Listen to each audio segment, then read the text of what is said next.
Candiani per la sua presenza nel nostro territorio, che è un territorio che ha certamente esigenze di attenzione da parte delle istituzioni nazionali per le tantissime problematiche che stanno riguardando il nostro tessuto socio-economico, che è in un momento di collasso profondo. La siderurgia, la chimica e l'economia in generale sono tutti settori in crisi, quindi più istituzioni nazionali possono in qualche modo occuparsi ed avere attenzione per le nostre problematiche, e sicuramente più i nostri problemi possono essere seguiti da quelle istituzioni che hanno anche il potere contrattuale e le capacità di poterli risolvere e confrontarsi con realtà economiche di valore globale, perché parliamo appunto di multinazionali. Noi che rappresentiamo la politica regionale e locale non possiamo fare altro che essere il tramite per poter richiedere l'attenzione alle istituzioni preposte, cioè voi.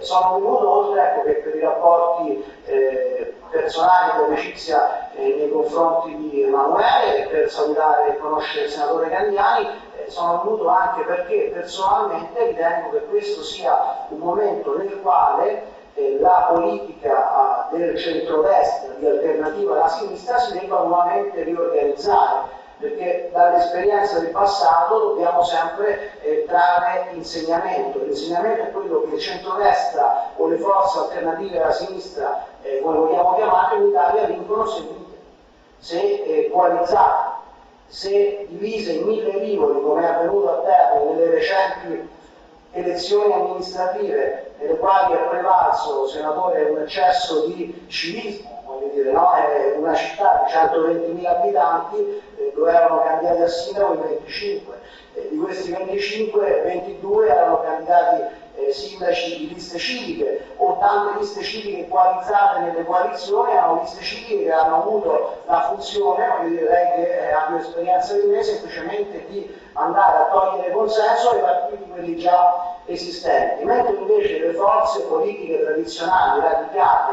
e che si rifanno a un piano di idee, di proposte, di idee radicate a livello nazionale, secondo me sono le forze politiche che devono prendere piede e devono radicarsi nei territori. Perché non provare a far radicare una forza politica che per affinità, che per tradizione, che per storia è vicino a noi, che è quella della Lega Nord. Forza politica della quale io personalmente, che sono un membro del direttivo regionale di Forza Italia, uno dei 12 di numeri, che sono capogruppo in Consiglio Comunale di Forza Italia, ho 1000 punti di vista, 1000 progettualità, 1000 ottiche che sono comuni.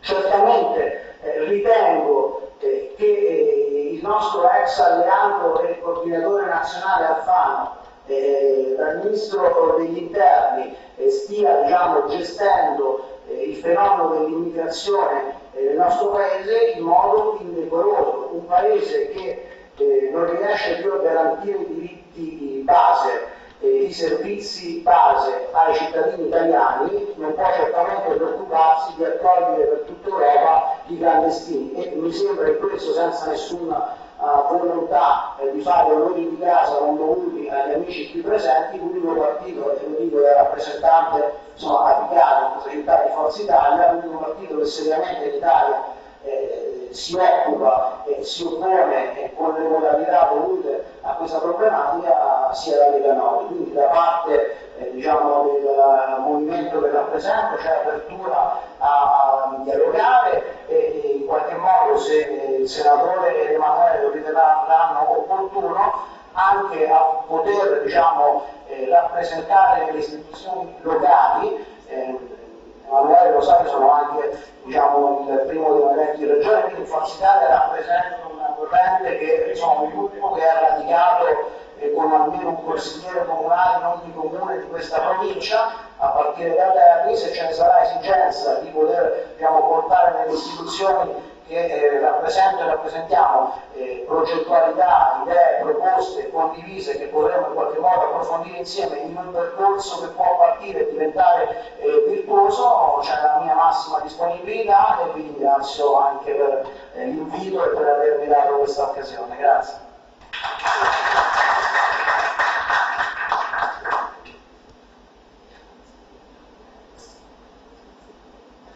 Agganciare un tema che oggi sta prendendo piede sulla scena politica in maniera roboante. 2 settimane fa, quando ci siamo visti, non si parlava ancora di diritto lavoro, articolo 18, nel senso tutto è concentrato su quello e si perde di vista la crisi economica. Ecco, questo dà molto l'idea di come sul livello nazionale purtroppo le cose siano affrontate in maniera schizofrenica e senza un disegno industriale, economico, che abbia un significato compiuto. Per essere precisi e chiari, una situazione come quella delle acciaierie in Terni non è una situazione specifica in Terni, ma è una questione che riguarda tutto l'assetto nazionale e all'interno dell'assetto nazionale il contesto europeo, perché se si parla della produzione delle bocchette e delle padelle uno può immaginare che sia un'economia locale, ma quando vai a parlare delle acciaierie speciali Terni stiamo parlando di chissà, parliamo di un'attività che sta nella storia di questo paese. Adesso il grande Mario che c'è fuori dalla stazione che serviva per fare le navi da guerra degli anni 30. Ecco, non possiamo immaginarci una soluzione raffazzonata come qualcuno che ti viene sul campo e ti dice razionalizziamo tutto. Gente, stiamo parlando di robe serie o stiamo parlando dei marziani e quelli che vivono sulla Luna? Perché per qualcuno vivono anche le persone sulla Luna. Qui stiamo parlando invece di un settore strategico e purtroppo l'esperienza che il Paese sta vivendo, se non si inverte la rotta, faccio l'esempio di quanto è successo a Taranto con l'Ilva, è quello di un impoverimento industriale, ovviamente funzionale, a un mercato europeo, mondiale, dove noi siamo piccolini, a livello economico contiamo poco, a livello finanziario ancora meno. Perché Thyssen in Italia ci produce non perché è più o meno simpatica l'Italia, ma perché è strategico non lasciare aperte delle buche nel mercato, ma soprattutto se ci sono delle convenienze economiche. Una delle cose su cui si sta incagliando la trattativa a livello ministeriale, perché in questo momento a livello ministeriale stanno sviluppandosi incontri tra sindacati e parti, in questo caso della proprietà, quello del costo dell'energia. Non è questione di quanto costa l'acciaio, ma quanto costa produrre quell'acciaio. E per produrre quell'acciaio ci sono i costi di energia, che in Italia sono i più alti in Europa, stiamo parlando, si arriva anche a punte del 40%, e poi il costo del lavoro. Perché nel momento in cui da noi la manodopera costa più che in un altro paese, è chiaro che produrre economicamente in Italia diventa non più conveniente. Se non si affronta il problema lavoro a partire da questi elementi, ci si inganna. Quanto sto uscendo in queste ore, in questi giorni, sull'articolo 18, non fatemi ingannare, perché da lì non ne viene fuori né un posto di lavoro in più, né un'acciaieria che stia in piedi in più, né una diminuzione del costo di produzione. Perché oggi se c'è un problema non è quello di licenziare le persone, ma è quello di poterle assumere, perché se c'è lavoro li assumono nella mia fabbrica, se non hanno lavoro non li assumo di sicuro. E quindi il problema in sé è totalmente fuorviante. Su Terni che cosa occorre fare? Abbiamo parlato proprio questa mattina con il Presidente della Commissione Industria del Senato, il senatore Unchetti. Non è ancora stata fatta nemmeno un'audizione a livello parlamentare. Che cosa significa? Che l'iniziativa la stanno gestendo, chiamiamola pure in sagrestia, nelle segrete stanze, Ministero e parti sociali direttamente, perché sono anche abbastanza tenute alla porta. Ministero che è proprietà. No, io su questo ritengo un'altra cosa, lo dicevo con Emanuele proprio questa mattina, si deve invece portare la questione ad emergere in tutta la sua dimensione.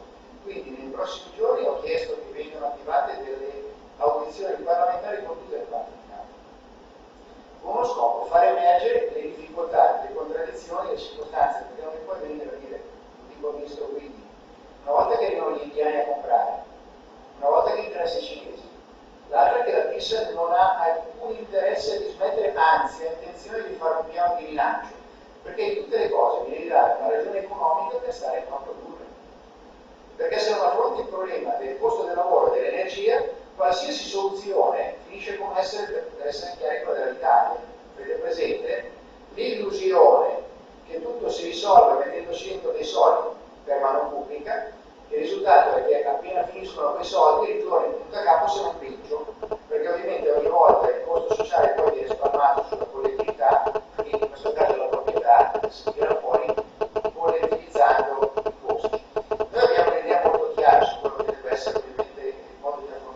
diciamo in maniera esplicita, l'interesse italiano non può essere contrabbandato e venduto con quello europeo. Qui siamo in Italia, abbiamo da Pisa, sto facendo un'operazione in questo momento, credo si possa definire un po' come quello che viene in borsa, di aggiotaggio, cioè cercano di rivedere i prezzi e di fare un interesse proprio modificato del mercato. Perché se il mercato italiano si finisce che non mantenere qua un'impresa che interessa perché comunque nel caso, anche se la produzione di acciaio a livello europeo è calato del 27%, e siamo su un trend ancora elevato, perché siamo parte dell'economia, se non si sviluppa una situazione di investimento anche nei paesi da cui oggi vengono tutte quelle masse di immigrati che vengono, l'acciaio non si vende, non pensiamo di vendere l'acciaio semplicemente costruendo una casetta fuori casa piuttosto che allargando un po' quella che abbiamo. Il mercato del lavoro per mantenere in piedi la nostra siderurgia deve essere un mercato extraeuropeo. Il mercato extraeuropeo c'è se ci sono investimenti, ovviamente possibilità di investire nei paesi in via di sviluppo dove l'acciaio non ce l'hanno, se lo portiamo loro viene venduto, altrimenti ci arriva qualcun altro. Su questi aspetti bisogna dare una risposta. L'abbiamo detto per l'euro, lo diciamo su altri argomenti, che si tratta di agricoltura e penso a quello della questione delle sanzioni che arrivano adesso dalla Russia. Noi paghiamo un prezzo perché gli accordi che ha fatto il livello europeo Renzi per portarsi a casa la Mogherini e compagnia che non serve a nulla. Chiedo a voi, ma lo faccio la domanda a me stesso, chi era il precedente ministro degli esteri europei? Io non me lo ricordo. Qualcuno di voi lo ricorda? Questo ti dice una cosa molto semplice, che è una figura totalmente evanescente. È una figura evanescente. Esiste nel momento in cui cominci a dire che esiste, allora la gente ci crede che esiste ed esiste. Ma se tu dici materializzati qua, fammi vedere chi sei in carne ed ossa, fai fatica anche a mettere a fuoco la faccia. Questo per dire attenzione alle illusioni, perché per avere una medaglietta e poter dire ecco che siamo diventati grandi e importanti anche in Europa, ci considerano perché abbiamo portato a casa per l'Italia il ministro degli esteri. Poi finisce che i contrabbandi, quando arriva l'aumento delle sanzioni, nel caso specifico l'agricoltura italiana, perché le sanzioni che vengono imposte la Russia le ripaga quando ha colpito l'anello più debole della catena. E non è la Germania in questo caso, siamo noi. Lo stesso discorso vale per un'industria pesante come quella dell'acciaio. Attenzione, nessuno si aspetta che l'Europa venga ci metta sui soldi o venga a fare finanziamenti come qualcuno può venire a dire a Terni, perché gli aiuti di Stato non esistono più. Per le leggi europee che l'Italia ha sottoscritto, un'impresa o è in grado di stare sul mercato oppure fallisce. Se ti dicono il contrario ti ingannano, portandoli là nel tempo il problema, facendolo poi precipitare quando non sarà più risolvibile, ma avendo nel frattempo creato un problema sociale. Attenzione a non farvi dividere, su questo lo dico sempre.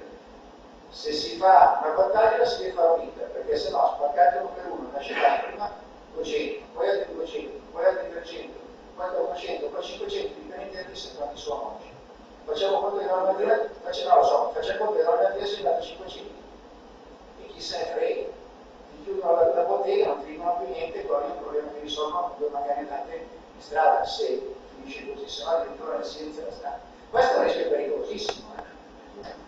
Perché noi abbiamo dei valori che ci arrivano dalle precedenti generazioni, fatte con la fatica, che oggi sono semplicemente venduti sul mercato del prezzo finanziario come industriale.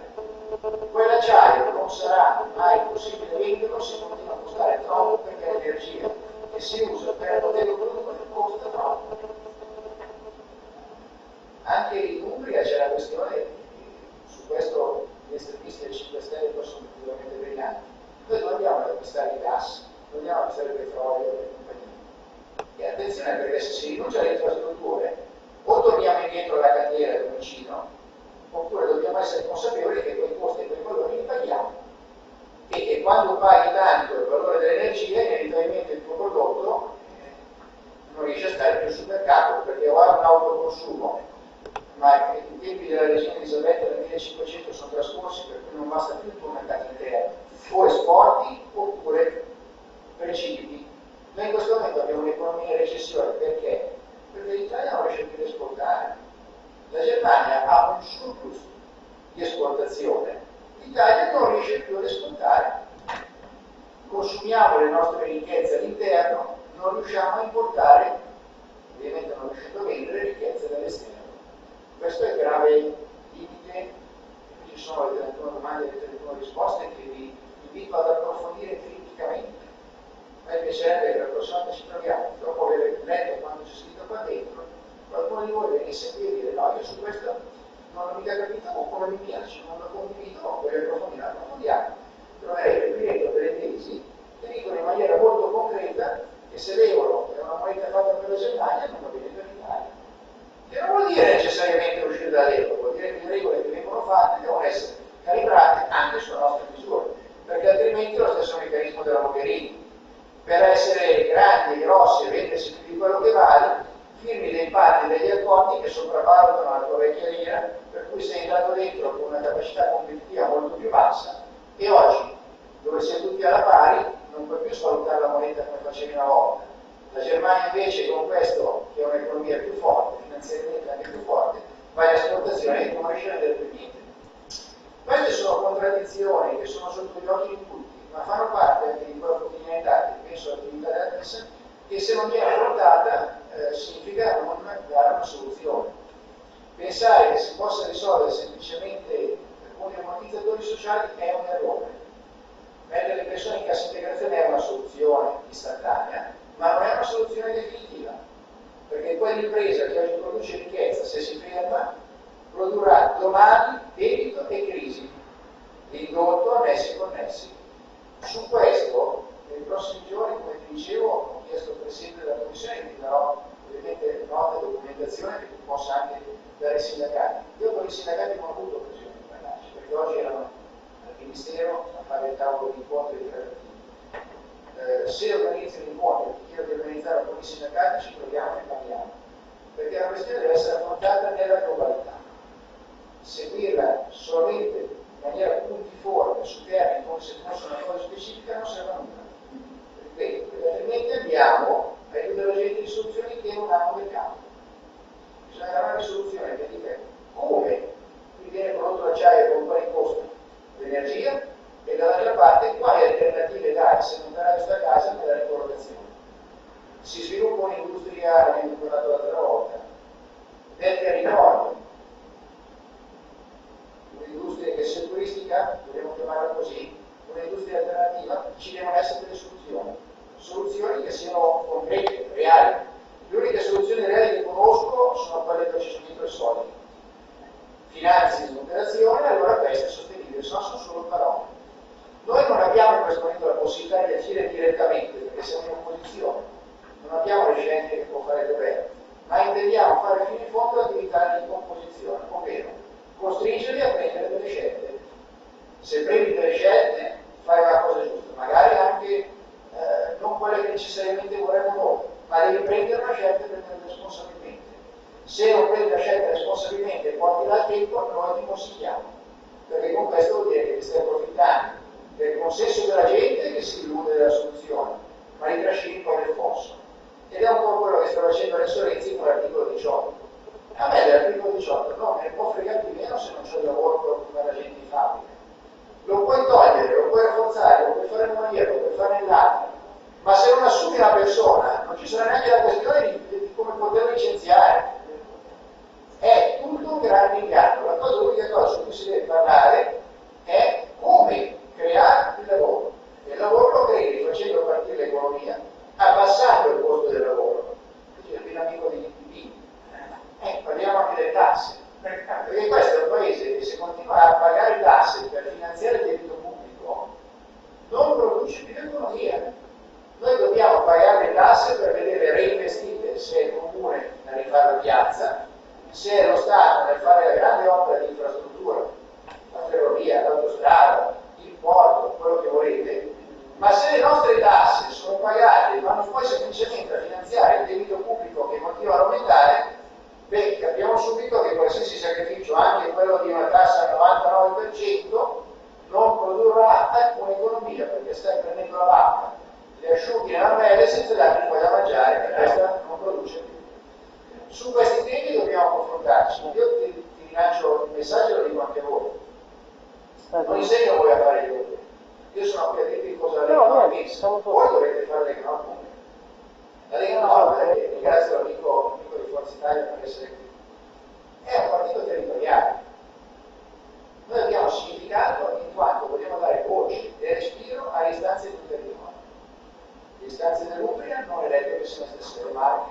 Toscana o della Lombardia o del Veneto. Ciascuno deve avere dignità e rispetto per il lavoro e per la storia e l'identità che rappresenta. Se questa identità viene calpestata a partire da chi ti prende e ti dice facciamo venire qui i clandestini, poi Emanuele ti piglia a casa tua e ti do 30 euro al giorno. 30 euro al giorno che moltiplicato per un mese standard di 30 giorni fa 100 euro. Questo è un paese che sta prendendo, che sta dando a te 900 euro per venire in casa un clandestino, quando i propri pensionati disoccupati non vedono quella cifra neanche con di no.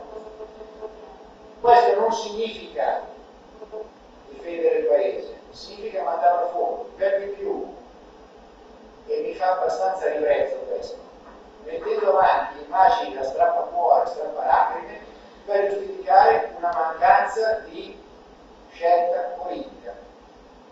Non hai il coraggio delle tue responsabilità di ministro, perché devi dire no. Io, anche se la sinistra mi dice che devo portare lì perché voglio fare i radical chic, dico no. Io sono ministro dell'interno e dico no, perché questo è un paese che non lo può fare, perché la sicurezza ne viene malograta, perché non abbiamo le risorse per farlo. Non lo puoi fare perché preferisci fare in questo caso il servitore sciocco della maggioranza che ti garantisce di portare avanti la legislatura. Noi non ci stiamo. Noi l'abbiamo detto a tutto il centro-destra. O si fa una politica di reale, destra, precisa, centrata sul territorio, oppure questo è un paese destinato non alla sinistra, ma semplicemente a andare a fondo. Chi vuole fare queste azioni invece a servizio di certa sinistra radicale deve di farlo. Con loro non ha niente a che fare. Sul livello territoriale ci possono essere delle buone esperienze da sviluppare e dei percorsi da fare assieme. Ci devono essere però dei principi sui quali non si transige, e questo è il problema. Prima vengono gli italiani, in Umbria prima vengono gli umbri, se no ci vediamo. Domande e approfondimenti, anche perché non vorrei andare troppo da 160 gradi, soprattutto sulla questione economica. Non perdiamo di vista. Stasera sentite dai telegiornali, vedrete quanto poco se ne parla rispetto a quello che oggi è il tema principale dell'articolo 18, Cacamusso, ma chi se ne frega?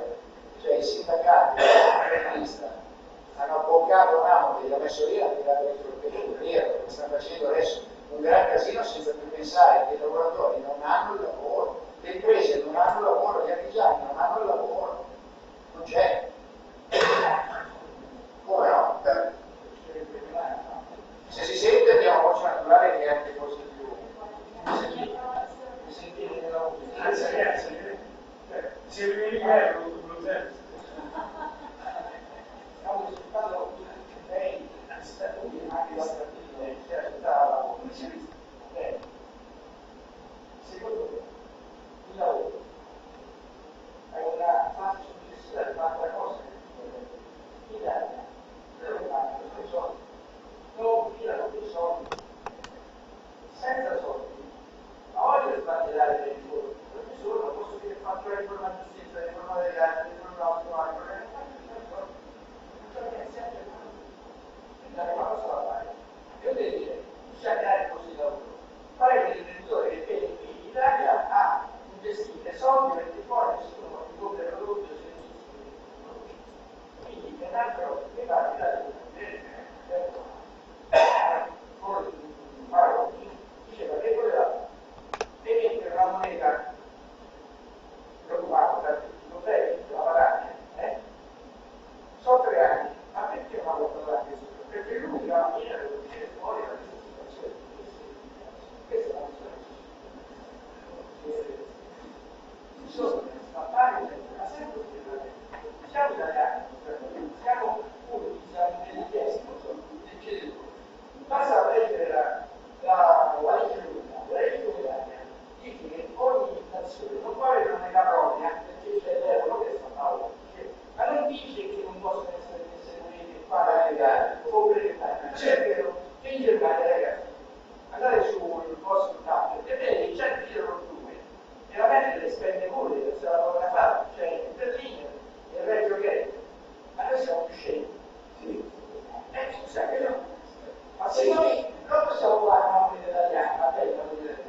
abbiamo 19 monete regionali. Dobbiamo una moneta regionale che venga accettata da tutti quanti e risolviamo il problema finanziario. Il problema finanziario. Questa è una cosa individuale. E l'altra cosa che deve iniziare tenendo dopo, mettendo solo la creazione, si riprende, allora si possono fare tante altre cose.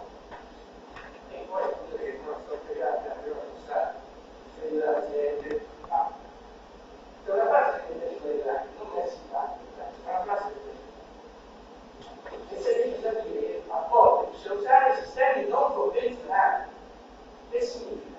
Che noi qui parliamo sempre di cose che vengono dette da cittadina stanotte, le stesse frasi, le stesse parole, gli stessi sistemi, le stesse cose. No, bisogna inventarsi sistemi nuovi.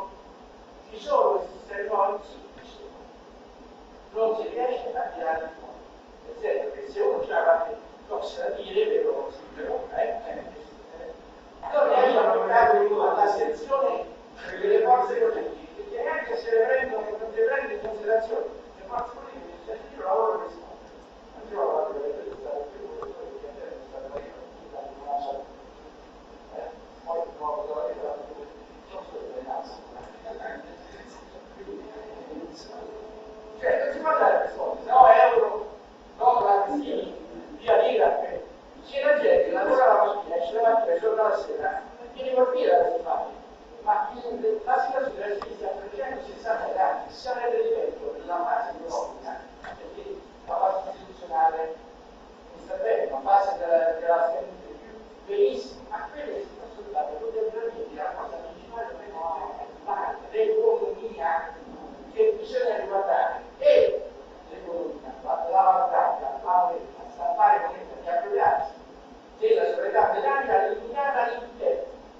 In modo tale che i vantaggi dell'euro, se ce l'hanno, i vantaggi dell'euro otteniamo, e in più avremo un modo di agire nell'ambito della nostra fiducia come vogliamo, senza dover spiegare tutta la merda. Adesso io voglio chiedere oltre, questa è la mia testa, quindi prima di parlare come fare la vita. Il lavoro viene solo se inizia i consumi iniziano solo se la gente già soffre. Se voi dite che per mandare soldi bisogna passare le tasse, che c'è? E no, perché con la malattia che è stato messo in essere, con molte pensioni che bisogna pagare, con tutto quello che bisogna pagare, le tasse non si possono mai abbassare, non si potranno mai abbassare. Chi vi dice che se passerà la tassa non potrà mai dire. Ci sono degli accorgimenti tecnici con cui eliminare molti inconvenienti dell'IVA per il contributivo degli stessi a garanzia di loro informatici. Se voi andate all'Italia, le aziende per quali motivi hanno problemi con l'Italia? Le ritenute dei dipendenti, l'IVA e i contributi dei dipendenti. Sono queste tre cose. Per queste tre cose, e sapete cosa sono queste? Sono dei servizi che le aziende fanno gratuitamente allo Stato senza avere neanche una lira, anzi prendendoci mazzate a favore. Siamo proprio così, siamo delle deficienti. Cioè gli imprenditori sono delle deficienti, fanno un servizio allo Stato, incassano dal dipendente, si prendono impegni di fare un prelievo fiscale al dipendente, sono imposte, si chiama. Sono le cose. Si rendono l'impegno di incassare l'IVA, che è un'imposta neutra, non è un regalo, un costo, prendono la credita dallo Stato, solo che questo è in un tempo normale, un tempo beato, idilliaco, tutto funziona bene. In un momento come questo non funziona più, zero, solo soldi nella cacca. Se le aziende falliscono lo Stato sono nella cacca, non regolano mai i soldi. Bisogna trovare dei sistemi innovativi, tecnici, a costo zero, che risolvono questi problemi. Ci sono? Sì. Riporti alle pubbliche, riporti ai politici, ma manco c'è. Se gli porti un libretto così, alto così da leggere, guarda, scrivi delle pene, scrivi la pagina, non si può scrivere la pagina per risolvere il problema.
sono due banche nazionali, la banca dell'Inghilterra e la banca d'Europa, che fa di moneta, fa le sue banconote e circolano. Certo che il sistema è fattibile, però ci deve essere una volontà di attuarlo. Noi oggi abbiamo un problema semplice, la finanza. Gli accordi con l'Europa Sì, quello è fondamentale. Allora, gli accordi con l'Europa hai un'etica iniziale, che sei entrato con una linea sopravvalutata rispetto al suo. Questo ti ha segato nei campi di competitività. Nel giro di 3 anni sei andato subito a riequilibrare e poi sei andato sotto 10. Dal punto di vista monetario, tu hai sempre usato la banconota, cioè la tua divisa, per svalutandola, riacquisivi quella competitività che il tuo sistema industriale interno non ti ha più garantito ormai da anni per una semplice ragione. L'eccesso di tasse, il costo del lavoro, non essere connessi, ma se io svaluto la moneta, il mercato interno alla fine si satura e il resto va all'esterno perché diventa competitivo esportato perché il costo ci sta facendo. Questo oggi non può più avvenire, perché tu hai inchiodato l'Italia e la Grecia e la Francia e la Germania sulla stessa tavola e tutti sono vincolati da dei parametri fissati negli accordi europei. Più eclatante è quello del patto di stabilità, che ti porta al paradosso massimo, per cui tu incassi soldi, non ne puoi spendere perché devi mantenere sopra un rapporto del 3% tra il PIL, fatturato della nazione, e il debito pubblico. È ovvio che una situazione del genere, in quelli che viene in recessione, è un pesto, è un corpo al collo, una corda al collo. Perché? Perché poi il tuo debito pubblico diminuisce il tuo prodotto interno lordo e non riesci a pagare gli interessi, aumenta il debito pubblico, sei costretto in qualche modo a si trova tutto, non puoi spendere i soldi. Sindaco, assessore, compagnia cantante, andate in comune a chiedere un po'. I soldi che sono fermi, bloccati, non li spesi. La circolazione della moneta, peraltro, ho avuto un esempio che è capitato, è quello dell'anno, quello del MOS. Finanziariamente stanno bloccando la circolazione del denaro in banche, della moneta. E questo cosa produce? Produce un sistema totalmente esclusivamente finanziario. Totalmente esclusivamente finanziario. Vi porto l'esempio più pratico di moneta complementare. Qualcuno qui per quelli abbastanza per ricordarsi al Segliano, qualcun altro ce l'avevo ma non ce l'ha dato. Qualcun altro sceglie il gettone del telefono. Ve lo ricordate? 200 lire lo io. Andare in negozio e tu ti mettessi lì la monetina a 200 lire in portone, poi lo mettevi il gettone, era uguale. Quella era una moneta complementare, fatta dalla Telecom, che non c'era a tempi, ma era la SIP. Veramente io ero piccola, mi davano anche per settare. Sì, perché sono poi anche per rimasto, cioè la circolazione della moneta in questo caso è una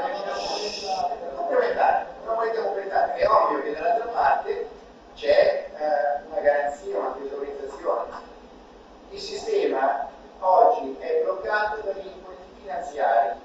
Noi oggi non riusciamo più a fare economia perché, e qui amico dico anche un'altra cosa, attenzione all'inganno del pensare che dall'esterno vengano i soldi e le risorse di investimenti per rimanere in piedi in Italia. Io voglio che gli italiani continuino ad investire, restino ad investire i loro soldi in Italia, perché purtroppo abbiamo assistito nel silenzio più totale, nel silenzio del governo e dei mezzi di informazione, al fatto che la finanza per un secolo si è nutrita dei soldi dei contribuenti e si è spostata con la sede produttiva dappertutto tranne che in Italia praticamente, con la sede finanziaria si è spostata a Londra e con la sede fiscale in Olanda ed è quotata nella borsa di New York.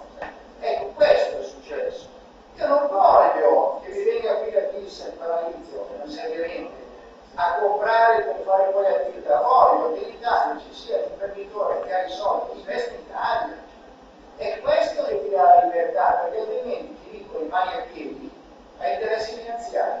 E quando la finanza non ha più il proprio interesse perché il lavoro costa troppo, perché non c'è mercato, chiude, viene. Tu non sei più proprietario nemmeno della tua impresa.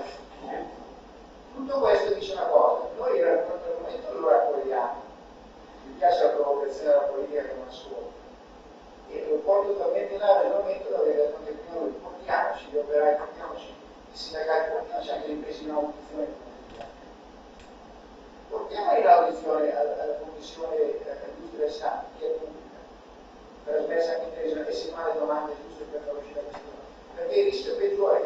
sempre gestito, come si dice, nelle segrete stanze. Cioè, formalmente appare una cosa, nella realtà dietro poi ci sono gli accordi finanziari economici. Perché? Perché se tu vai in Culatisse, c'è la Germania che qualcosa di sa.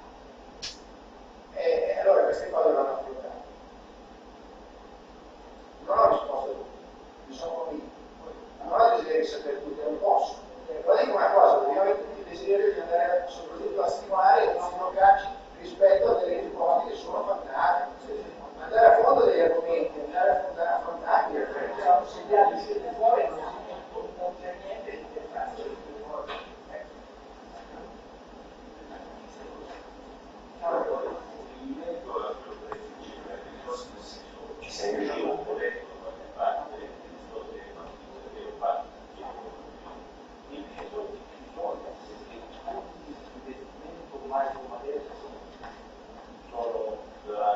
sono diventati le banche hanno depositi enormi, le persone addirittura hanno sconti di contanti a casa. Il problema è che non avviene la circolazione di questi soldi. Perché non avviene la circolazione? Dopo quegli anni, penso, oggi, finanziari, differenza, cose diverse. Se è vero quello che dicono le banche anche, c'è mai come adesso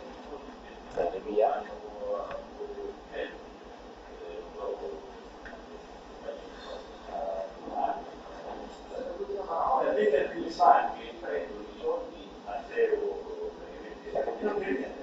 e il denaro alle imprese costa dalle fortunatissime 6%, immediatamente il 9% Mediamente 6. straordinario.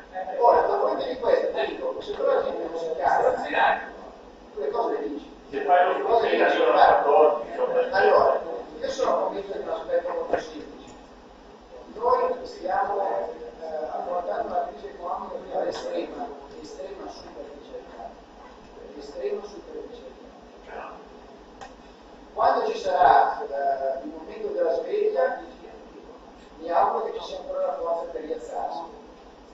Il rischio peggiore è quello di essere avvolti in una sorta, che è quello che mette in guardia rispetto a Renzi, da una sorta di faciloneria nell'affrontare le situazioni, senza che vengano poi dette le verità per quelle che sono. Un po' come quando succede che vai all'ospedale, praticamente tranquillo il malato che sa che non può farci niente, ma gli dà un po' delle medicine che sono tranquillo. Soprattutto sul caso dei valori, gli altri. Ma attenzione, io dico, ma gente, ma non vedete proprio il paradosso, cioè che da una parte mancano i soldi, che sono bloccati in banca, non circola moneta, perdi il lavoro, non c'è economia, poi vieni qui in clandestino, proponi di ospitarlo a casa 900 euro al mese. No, però diamo la possibilità all'extracomunitario che lavora in Italia da esportare l'euro nel potenziale. Sì, certo, non andrà. Allora il discorso vostro che avete detto che l'italiano dovrebbe investire in Italia. E allora perché l'italiano dovrebbe investire l'extracomunitario non gli diamo l'obbligo da non esportare la lira italiana? L'euro, magari una volta Noi siamo cresciuti con le rimesse grandi, Uno si compone la non lo può fare. Paradosso, Non si può fare, però questo porta a una il paradosso è molto semplice, non devi limitare la presenza. Quando c'è anche se visto il video, è già uno che lavora. Il problema è che il paradosso è che non è il problema di quello che lavora e manda le rimesse sul paese. Il paradosso è che qui quello che viene portato qua lo mantieni, senza che lavori, lo mantieni, cioè questo è il paradosso. Poi viene a dire, ma dei 40 euro al giorno, 36 più l'IVA, all'immigrato gli resta in tasca clandestina, gli restano 2,50 euro, una miseria. A me non me ne frega un cazzo, cioè quelli sono costi che paga la collettività. Il problema è che nel frattempo si è instaurato un sistema che si nutre di quelle collettività. Se andate a vedere, quando facciamo le considerazioni si pagano due contributi, l'8 e il 5%. Okay? La parte che va allo Stato viene destinata dallo Stato per funzioni pubbliche, civili, civili. Fino a qualche anno fa, la parte del 5% era destinata, la parte statale, era destinata essenzialmente alla piazza davanti al comune, e la scuola che servirebbe in terzo di oggi di quei 400 milioni di euro, più di 300 milioni di euro finiscono solo al terzo settore per l'inserimento e la gestione degli immigrati sul territorio nazionale. Cioè capite che si è creato un meccanismo italiano che si nutre di questa situazione portandoci ancora più a fondo.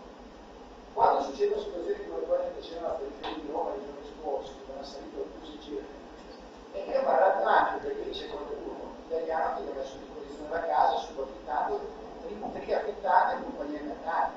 Cioè se poi non resti più padrone a casa tua, non devi lamentarti perché devi avere la porta. E questo è quello che succede. L'immigrato viene qui, lavora e fa un onesto cittadino tutti gli altri, e fa il lavoro che non vogliono fare gli italiani. Non mi sta bene che l'italiano non sia in disoccupazione non fa un lavoro. Se quello che lavoro lo fa, paga le tasse, niente da dire. Ma è inaccettabile che oggi vengano portate più persone al costo del cittadino italiano e mantenute. Cioè, questo è anche diseducativo dal punto di vista proprio morale. Il periodo di definizione della situazione si è indicato su 18 mesi. E però il concetto qual è anche qui applicato? L'Unione Europea tiene i soldi, no, ma le nostre, tutta l'operazione costa 1 miliardo di euro, non 1 milione, è 1 miliardo. 1 miliardo di euro. L'Unione Europea è 150 milioni di euro, che sono sempre soldi italiani, perché i fondi europei non vengono stampati dalla Banca Centrale Europea e gettati come fossero monetine regalate alla pesca. Sono i fondi che l'Italia paga all'Europa in ragione della sua adesione all'Unione Europea, che vengono poi ripartiti per tutti gli Stati. Tra l'altro noi oggi da anni ormai siamo un paese che ha un residuo in negativo, ovvero la parte che paga fatta 100 e riesce a tenere intorno indietro 30, perché gli altri vanno a coprire i nuovi paesi entrati, quelli dell'est, eccetera, dove prima avevi in Italia le politiche per sostenere l'agricoltura in maniera molto più forte, per le industrie, eccetera. Oggi queste sono spostate agli altri. Quindi hai il doppio danno che l'Italia sostiene con le proprie finanze gli altri paesi europei e l'Europa stessa, per la forte sistema di Dublino, vincola il paese nel quale entrano i clandestini, migranti, che se no non è politicamente corretto, a gestirne tutta la pratica fino ad arrivare alla definizione se è rifugiato o meno, e quando lo statuto di rifugiato lo succede, e arriva può circolare liberamente. La gestione viene lasciata ai paesi in cui entrano. Per quello quando arrivano poi a prenderlo, riprendono i tedeschi e li rimettono sulla ferrovia e rimanere dietro. Ma un sistema del genere dice che siamo un paese che si sta votando al declino, stiamo andando a fuoco, non funziona. È illogico. Tu hai 2 giorni che se ne vanno all'estero, quando riescono se ne vanno, e tieni qui quelli che vengono dall'altra parte del pianeta, con tutte le disgrazie che puoi. Aggiungo il migrare, ma certo che c'è, ma c'è anche un diritto a non emigrare. Io mi arrabbio il concetto sinistra che qualche anno fa applaudiva alle primavere arabe la ventata di democrazia. Gheddafi sappiamo come è andata a finire, la Libia, l'Egitto sappiamo come è andata a finire, l'Iraq sappiamo come è andata a finire, la Siria per poco non tiravano giù, come si chiama, Assad, mettendosi in alleanza con quelli che stanno sgozzando la gente. Cioè questi errori si fanno in politica estera, e l'Italia la politica estera non la sta facendo da anni. Ma lo dico senza vergogna, non da adesso, da anni, con un limite che poi paghi il costo. Perché quando succedono queste cose, io non ho niente che l'ultima cosa che volevo partire con qualcuno è questione di, come si insiste, di integralismo. Non me ne frega niente. Ti dico una cosa molto semplice, devi fare il tuo interesse. Se i francesi vanno in Libia e tirano giù Gheddafi per fare poi gli accordi più favorevoli per riportare il metano e il petrolio, e tu stai lì a guardare, ma che paese sei? E poi quando arrivano gli immigrati che passano da Libia e prendendo ti viene a vedere. Ma è su questo che non funziona, cioè questo paese non può vivere con queste contraddizioni. Lo stiamo dicendo, Renzi poi va in televisione per far sparare una camussa giornale e tutto questo viene trascurato, però nel frattempo è sempre più questa cosa ci si arriva, perché io che seguo delle giornate spesso che prendo, ci arrivo io criticamente. Però poi non c'ho un organo di informazione, sì, dovrei essere io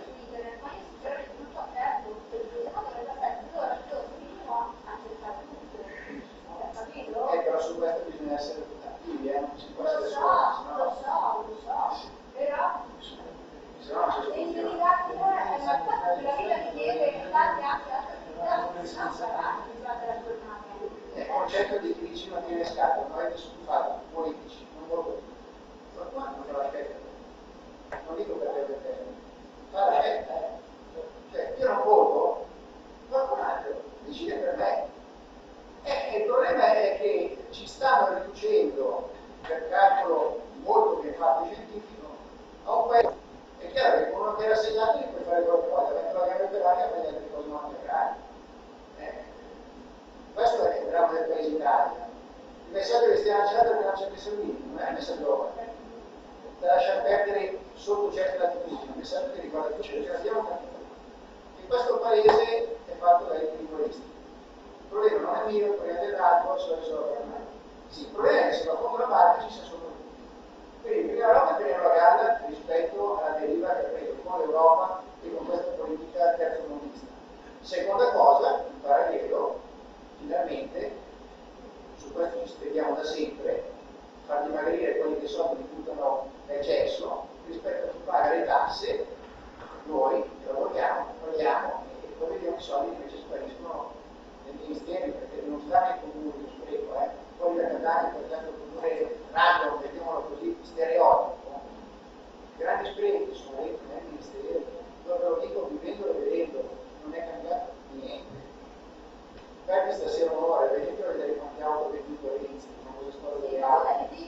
Cioè, però con quella roba lì, io mi ricordo il consenso che andava su a Chili. Ma tanta gente su queste cose si è è il meccanismo convenzionale. È arrivato quello che sta scardinando le regole. Che non si limita se la porta non si apre a aspettare che qualcuno apra, perché sono spallate. Ma poi voglio vedere i risultati, perché il paese ha bisogno di risposte concrete e serie di sé. Non ha bisogno di sentirsi dire va tutto bene, facciamo un accordo con gli anni, quando c'è la tua parola non riesce a portare a casa. Ma cosa pensi? Che questi primi europei investono quando tu sei partito una partita di non funziona. No, però non voglio adesso chiudere il discorso lasciandovi con l'amarezza. No, perché se non ci arrabbiamo su queste cose poi